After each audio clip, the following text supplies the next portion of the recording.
Bonjour, hello, welcome to MaxMountainWorld. Today I'm out in the Jaguar. I'm trying to find places that aren't too hot. 25 degrees C here in the shade, and I'm at 2,000 meters altitude in one of the forests nearby to Les-Orres.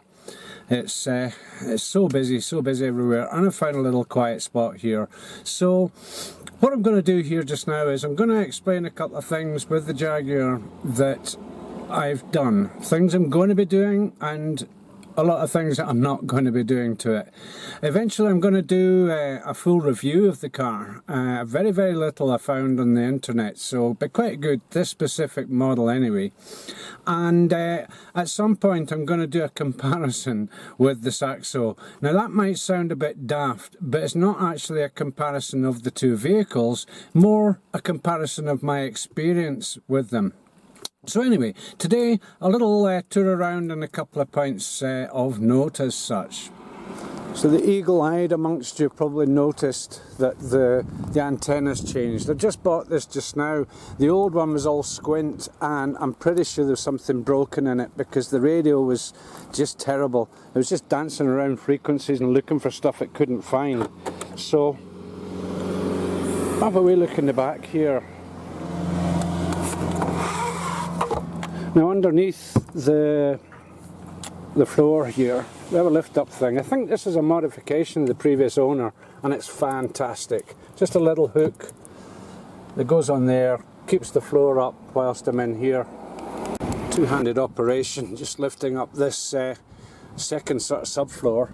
And we've got the untouched Space Saver spare wheel. I'm going to make a bit of a noise with this, but okay, standard jack and everything's underneath there, but as you're probably well aware, most cars, the jacks are useless and the spanner thing is useless as well. So I've bought one of these, which is a little jack, and I've bought a spider bar as well. It's got all the attachments, plus I can put on the wheel lock spanner onto there. So quite happy with that. It's turned out quite nice. It doesn't rattle obviously when I've got this cover on it, and the cover's obviously useful if I need to use this kit when it's raining or snowing or whatever. So just all sits in just nice like that, and the floor doesn't go back because I've kind of messed up. I'll put that back after. Inside there as well, the triangle, the obligatory triangle for Europe, there's actually 3 in there, so anything happens I can be well protected and create a good safe zone for doing whatever, replacing wheels or whatever. Okay, so I cheated. In lifting that up I kind of had the jack in the wrong place, but it all goes back in. Nice little cover over the top, keep everything out of sight, out of mind, and safe. And of course the regalia. So that kit's going to be particularly useful when I come to do another little job.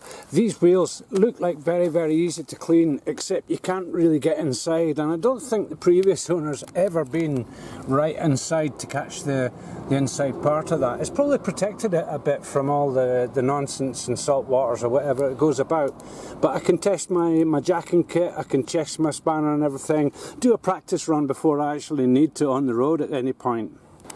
Now the Jag's pretty dusty just now from the garages. I cleaned up the windscreen with windscreen cleaner earlier, and you can see where I kind of overran it a bit.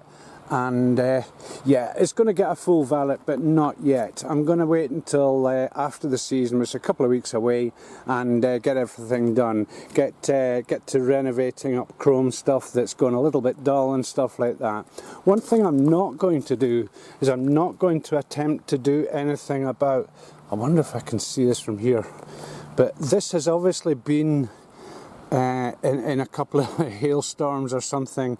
It does have a few what you could call pock marks, but you don't see it because of the rails, and really I have no need to do anything with that at all. None of them have actually pierced the skin of the car or the lacquer of the paint or whatever, so quite happy to leave that as well. And one thing I want to do as well is, we've got these side indicators, that's just a bit of dirt, it's not a crack, and the cover, the white cover for that. Now on the driver's side It's missing that cover. Now I don't know if any of you have access to or information where I can actually find one of these. I think it'll probably come as one complete unit and might be an absolute bollocks to replace. But long term I want to get that sorted out as well. Another thing I'm not going to do is this car's actually on brand new winter tyres. In the summertime I don't really have a need to replace them. I'm not going to be doing a massive kilometerage on them, and they'll be very, very good in the winter, especially with the four-wheel drive. And back in the boot here, you'd have a magnetic clip that keeps this in place.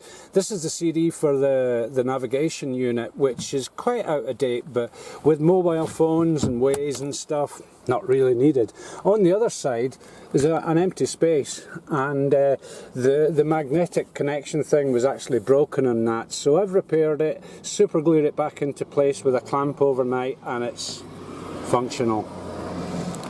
On the subject of the car not being that clean, you can see in we get a lot of calcium in our water, and it kind of, yeah, needs a good polish. I'll be doing that when I do this full valet of the car, and that's when you really find out stuff that you've maybe missed on a casual glance around or whatever. But quite happy to leave it just now as such. As I say, on the roof you can see that. It's actually easier in the light of the garages to see the pock marks. There's not much of it and it's not bad, but that's getting left alone. Very ambitious manoeuvre, holding a camera and opening the bonnet at the same time, although I have familiarised myself with, I hope, with the workings of it. There we go. And it's on hydraulic stanchions, so no need to mess around with bars and things. Absolutely nothing to be done under here. The V6 2.5 litre engine runs sweet as a nut. Just checking liquids, checking levels, topping up as needed. And inside the car, the infotainment system, I'm not going to mess around with that at all. A lot of people have modified these. I've seen that where they've fitted USBs and stuff. If that's an easy job without damaging, I might get it done in the future. Sometimes people have actually installed in this bit an actual second stereo and hooked it up somehow.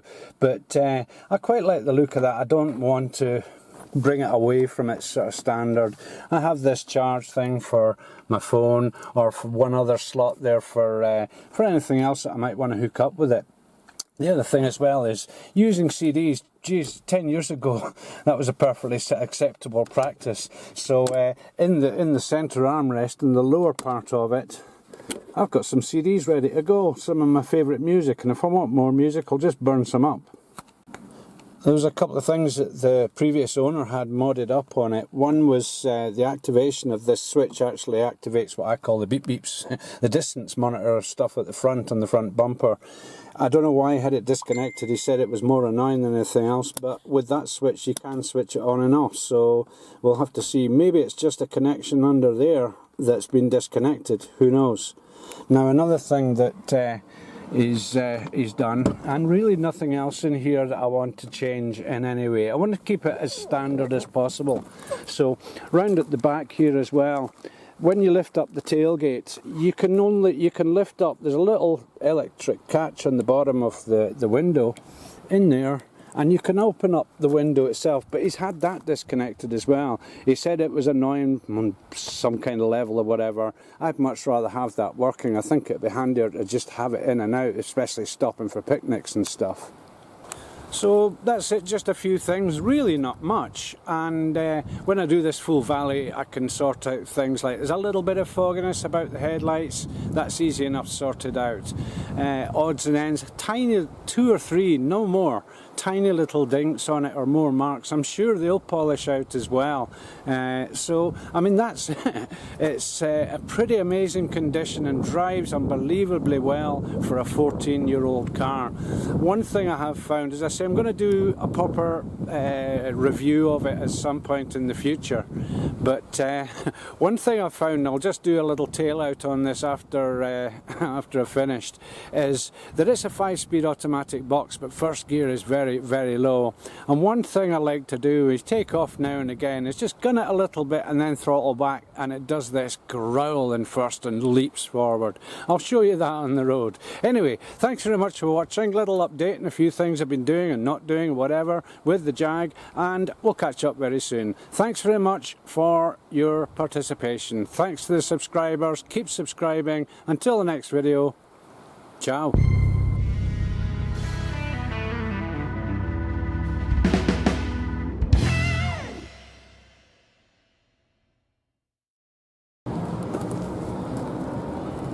Before,